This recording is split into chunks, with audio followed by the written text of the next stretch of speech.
हे महादेव, जिस तरह आपने अपने भक्त सुप्रिय की एक पुकार सुनकर स्वयं प्रकट होकर उसके प्राणों की रक्षा की, उसी तरह अगर हमारे जीवन में संकट आए तो आप प्रकट हो जाइएगा और हमारी श्रद्धा को इतना दृढ़ बनाए रखिएगा कि हमारे मुख से कभी आपका नाम ना छूटे।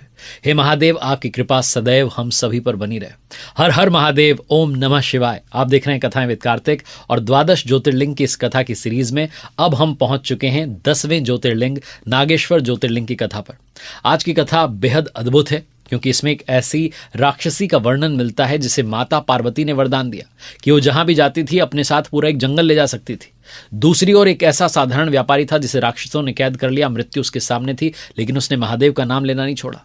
और कहते हैं कि उसी भक्त की पुकार सुनकर स्वयं महादेव प्रकट हुए और एक दिव्य ज्योतिर्लिंग की स्थापना हुई। तो आज हम जानेंगे कि दारुका नाम की वो शक्तिशाली राक्षसी कौन थी जिसने अपने पूरे वन को समुद्र में बसा दिया, और सुप्रिय कैसे उसका बंदी बना और क्यों भगवान को उसकी रक्षा के लिए प्रकट होना पड़ा। इस ज्योतिर्लिंग की सीरीज में अब तक हम आपको सोमनाथ, मल्लिकार्जुन, महाकालेश्वर, ओंकारेश्वर, केदारनाथ, भीमाशंकर, काशी विश्वनाथ, त्र्यंबकेश्वर और बाबा बैद्यनाथ धाम की कथाएं बता चुके हैं। तो आज की कथा आपको सुनाते हैं, प्रारंभ करते हैं। कथा शुरू होती है दारुका नाम की एक अत्यंत शक्तिशाली राक्षसी से।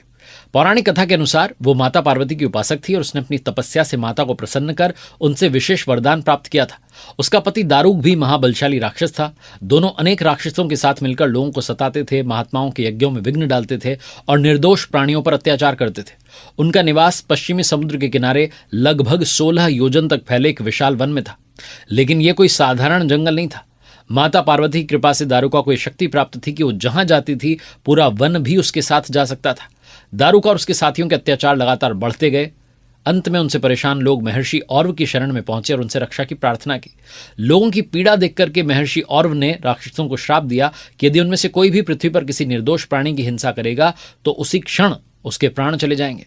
जब देवताओं को इस श्राप के बारे में पता चला तो उन्होंने राक्षसों के विरुद्ध युद्ध छेड़ दिया।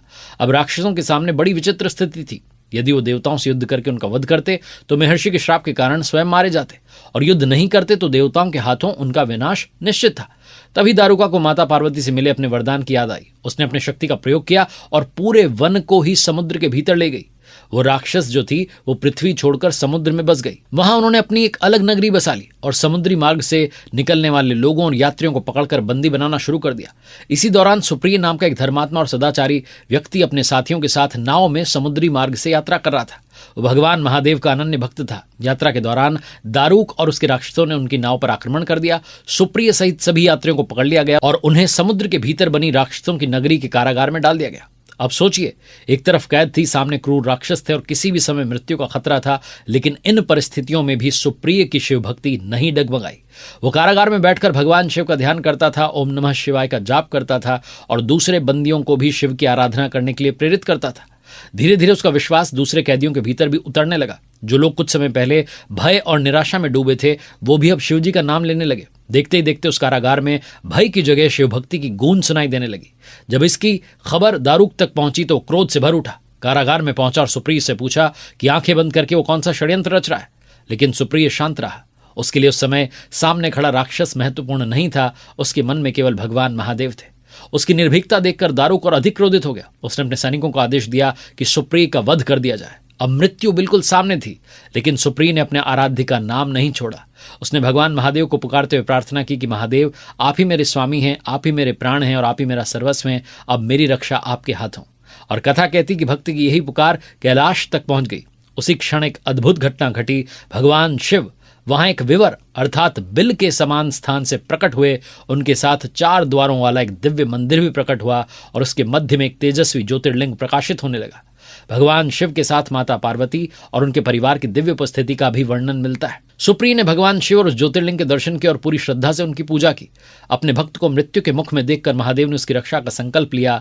भगवान महादेव ने अपना दिव्य पाशुपतास्त्र धारण किया और राक्षसों तथा उनके अस्त्र शस्त्रों का संहार कर अपने भक्त को उनके आतंक से मुक्त कर दिया। कथा यहीं समाप्त नहीं होती। अपने कुल पर आए संकट को देखकर राक्षसी दारुका ने अपनी आराध्य माता पार्वती की शरण ली। उसने दीन भाव से माता की स्तुति की और अपने वंश की रक्षा की प्रार्थना की। माता पार्वती उसकी आराधना से प्रसन्न हुई और उसे आश्वासन दिया कि उसके कुल का अस्तित्व बना रहेगा और वो अपने राक्षस समुदाय का संचालन करेगी। इसके बाद माता पार्वती ने भगवान शिव से भी अपने दिए हुए वचन की मर्यादा रखने का आग्रह किया। तब भगवान महादेव ने कहा कि अपने भक्तों के पालन, उनकी रक्षा और धर्म की स्थापना के लिए इसी स्थान पर निवास करेंगे। जो व्यक्ति श्रद्धा और भक्ति के साथ यहाँ उनके दर्शन और पूजन करेगा वो उनकी विशेष कृपा का अधिकारी बनेगा। और इसी के साथ भगवान महादेव और माता पार्वती उसी स्थान पर दिव्य रूप में प्रतिष्ठित हो गए। भगवान शिव यहाँ नागेश्वर और माता पार्वती नागेश्वरी के नाम से विख्यात हुए। यही स्थान आगे चलकर नागेश्वर ज्योतिर्लिंग के नाम से प्रसिद्ध हुआ। आज ये प्रसिद्ध नागेश्वर ज्योतिर्लिंग गुजरात में द्वारका के निकट स्थित है और 12 ज्योतिर्लिंगों में इसकी गणना की जाती है। एक और दिलचस्प बात कि नागेश्वर ज्योतिर्लिंग के वास्तविक स्थान को लेकर अलग अलग धार्मिक परंपराओं में अलग अलग मान्यताएं हैं। गुजरात के द्वारका स्थित नागेश्वर के अतिरिक्त महाराष्ट्र के हिंगोली क्षेत्र में स्थित औंधा नागनाथ मंदिर को भी कई परंपराएं नागेश्वर ज्योतिर्लिंग से जोड़ती हैं। इसी तरह उत्तराखंड के अल्मोड़ा क्षेत्र के जागेश्वर मंदिर समूह को लेकर भी नागेश्वर ज्योतिर्लिंग से जुड़ी मान्यताएं प्रचलित हैं। हे नागेश्वर महादेव, हमारे जीवन में भी जब भी भय और संकट आए तब हमारे विश्वास को सुप्रिय की तरह अडिग बनाए रखना। ओम नमः शिवाय। हर हर महादेव। अगली कथा में हम चलेंगे तमिलनाडु, जहां समुद्र के किनारे स्थापित है वो ज्योतिर्लिंग जिसकी कथा सीधे भगवान श्री राम से जुड़ी हुई है।